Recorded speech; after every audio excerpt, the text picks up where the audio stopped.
Hello, hello. Welcome back to the Radiant You podcast. I'm your host, Lissa Cole, and today we're stepping into episode 7. So exciting. Let them love you or not. And we're exploring chapters 11 and 12 of Mel Robbins' The Let Them Theory, where Mel dives into adult friendships, expectations, distance, closeness, heartbreak, and emotional freedom. Before we begin, settle in wherever you are. If you're at home, grab your book, your Radiant workbook, your journal, maybe something warm to drink. If you're driving or walking, just breathe and let this meet you right where you are. This episode invites you to soften your shoulders, open your heart a little, and reconnect with the truth. You can't control how others love you, but you can choose how you love yourself. Let's begin. We're starting with the statement, releasing the need to be loved a certain way. This is chapter 11, the truth no one told you about adult friendships. Mel Robbins opens chapter 11 with a truth that hits home for so many of us. Adult friendships don't stay the same. People grow, shift, struggle, disconnect, and reconnect differently than they did in childhood. On this journey, Mel writes, the more you let people be who they are, the better your relationship will be. Friendship in adulthood is layered with stress, responsibilities, differing priorities, emotional limitations, unhealed wounds, communication gaps, seasons of closeness, and seasons of distance. In our younger years, friendship felt simple. In adulthood, friendship is sacred and complicated. Mel explains that one of the biggest sources of pain in adult friendships is this expectation. If you love me, you will love me the way I love you. But love has different languages, different shapes, different capacities. Some people love deeply but inconsistently. Some love loudly. Some love quietly. Some love imperfectly. Some love more than they can show. Some love inconsistently because they're overwhelmed. Some stop loving because they've reached their capacity. This is where the let them theory becomes a lifeline. Let them show love the way they show love. Let them be inconsistent. Let them come closer. Let them step back. Let them disappoint you. Let them surprise you. And then let me love myself enough not to take someone else's limitations personally. Let me release the fantasy of what a friendship should look like. Let me renew my sense of worth with or without validation. This is emotional freedom. As your workbook says, letting others love or not love you in their own way is emotional freedom. Release the need for approval and renew your self-worth. When you don't know how to receive love, one of the most important and the most touching parts of chapter 11 is Mel's insight that many adults don't know how to receive love. We brush off compliments. We downplay support. We say, it's fine, I don't need anything. Often because we're afraid of disappointment. We're afraid of being misunderstood. We don't want to feel needy. We don't want to burden others. Love hasn't always felt safe. Letting love in requires vulnerability. And that's why Mel says you can't control how others love you, but you can choose how you love yourself.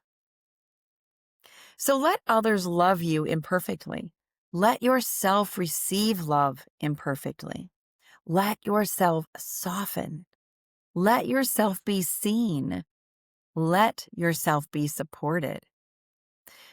This is part of releasing and renewing. Releasing the belief that you must be self-sufficient at all times and renewing the truth that you are worthy of being cared for. As Mel explains, one reason adult friendships feel complicated is because we don't approach friendships as adults the same way we did as kids. When we were young, friendships formed almost effortlessly. You saw the same people every day. You played together, you shared space, routine, and time. But as adults, we expect friendship to just happen. But we no longer live in conditions that make that possible. On page 157, Mel writes, "Your friendships aren't what they could be. Not because you're doing something wrong, but because adulthood scatters us. Different towns, different schedules, different responsibilities, different levels of emotional capacity. This is what she calls the great scattering."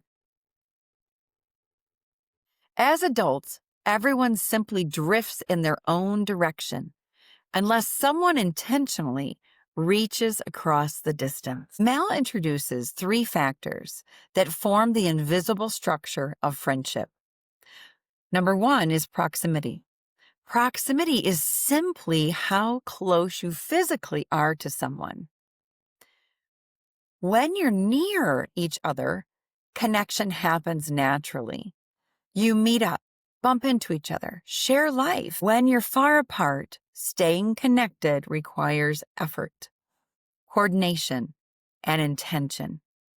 This explains why friendships change after moves, job shifts, or life's transitions. Number 2 is timing. Timing refers to the chapter of life each person is in.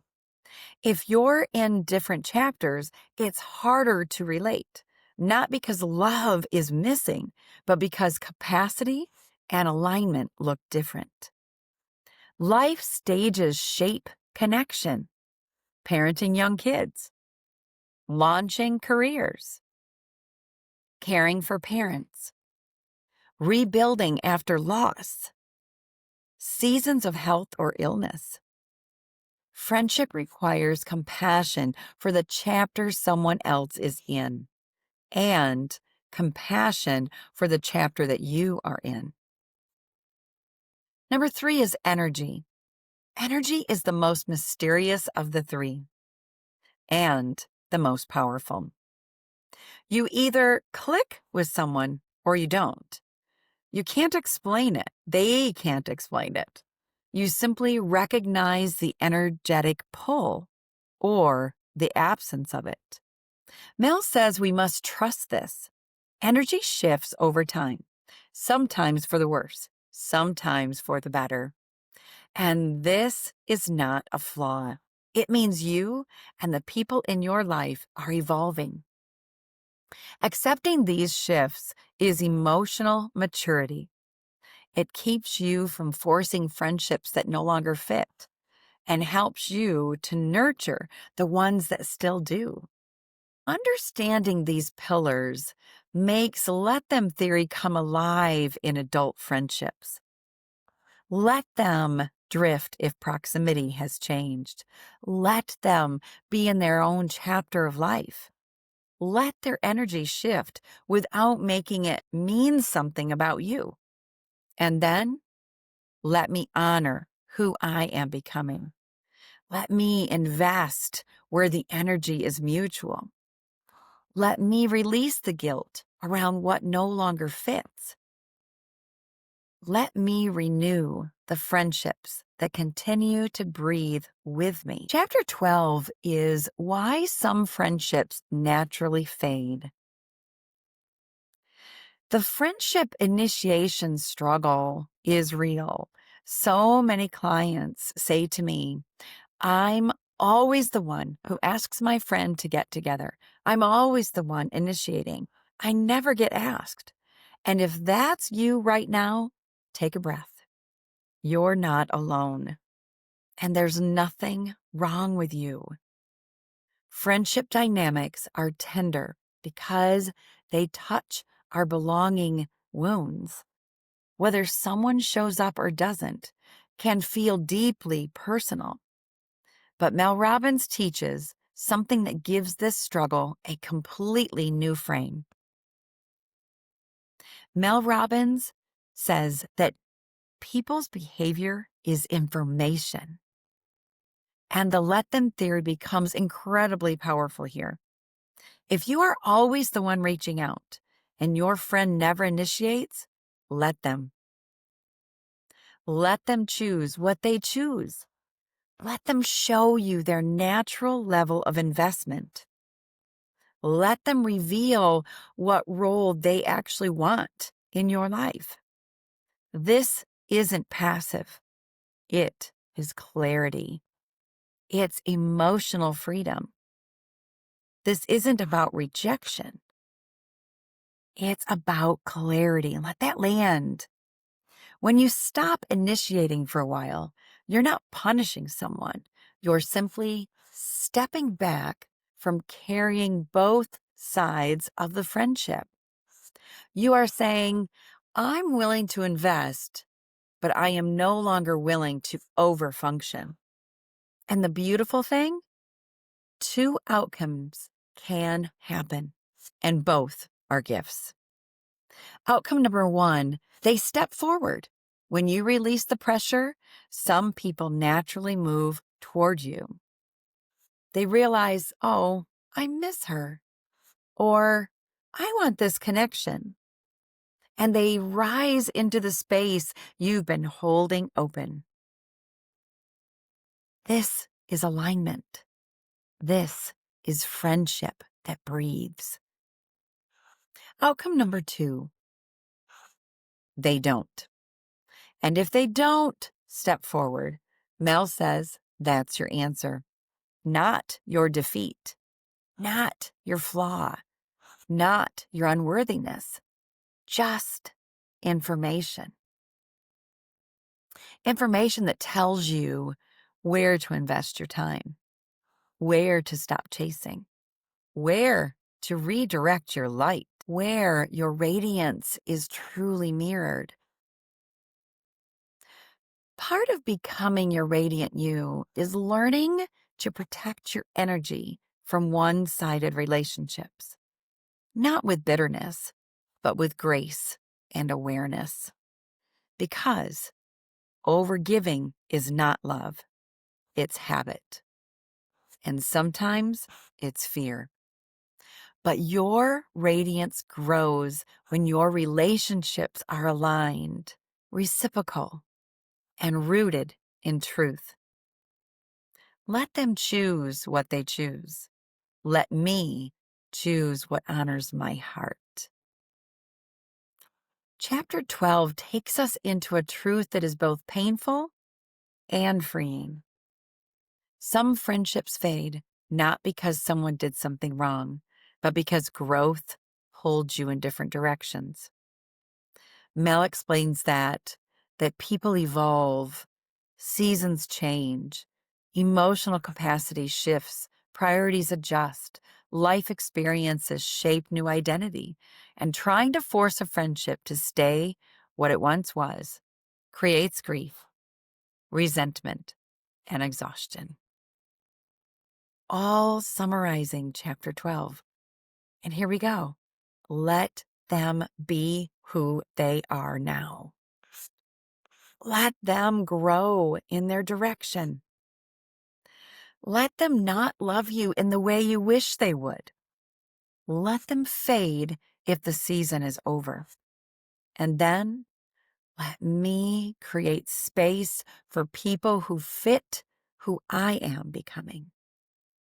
Let me honor the connection for what it was. Let me release the grief with compassion. Let me renew my heart instead of chasing what's slipping away. Some friendships are anchors. Some are wings. Some are chapters. None are failures. This is maturity. This is release. This is renewal. Today's pillar is release and renew. And it fits these chapters perfectly. Release the need for certain people to love you a certain way. Release the pressure to maintain every friendship. Release the belief that fading equals failure. Release the need for approval. Release the fantasy of perfect relationships. Renew your self-worth. Renew the way you receive love. Renew the friendships that nourish your soul. Renew your boundaries. Renew your emotional energy. Renew your trust that the right people stay. You deserve relationships that breathe with you, not suffocate you. Think about these questions. Where am I trying to control the way someone loves me? What friendship am I grieving, pressuring, or trying to hold together alone? How can I practice receiving love instead of deflecting it? Who feels aligned with who I am becoming? What would releasing approval and renewing self-worth look like? As we close today, let these truths settle in your heart. You can't control how others love you, but you can choose how you love yourself. Letting others love or not love you in their own way is emotional freedom. And remember, peace, radiance, and connection grow when we stop controlling and start allowing. You are beautifully radiant, free, and gracefully becoming who you are meant to be. Take a breath. Let them. Let you be radiant. I'll meet you next time for episode 8, chapters 13 and 14 of the Mel Robbins Let Them theory and of our guided journey of radiance. Shine your light.